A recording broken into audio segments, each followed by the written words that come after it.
Nauda ir svarīga. Mēs nevaram dzīvot šajā pasaulē bez naudas. Nauda ir enerģija. Mēs runājam par biznesu. Lai viņi izveidotu tādu, par ko mēs tagad runājam, ir jāapzinās kaut kādā veidā arī vērtības par to, kas tad ir pamats vispār.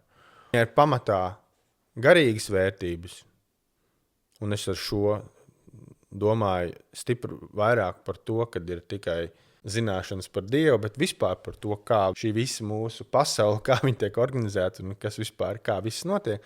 Negribētos pēc 20 gadiem būt šādā situācijā. Tāpēc es jau tagad daru visu iespējamo, lai gan radoši mācītos, gan garīgi mācītos, vispār saprast par to, kā lietas eksistē, kāpēc mēs šeit esam, kas mēs tādi esam, ko mēs šeit darām, kā cilvēki vispār, kāds mūsu dzīves mērķis.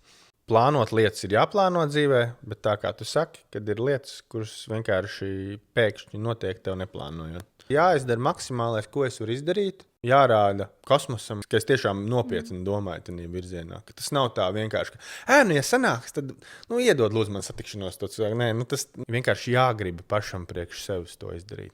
Un tas, manuprāt, ir visgrūtākais, un to es arī visiem novēlu. Tiešām gribēt būt laimīgiem, gribēt būt radošiem, darīt to, ko gribās darīt.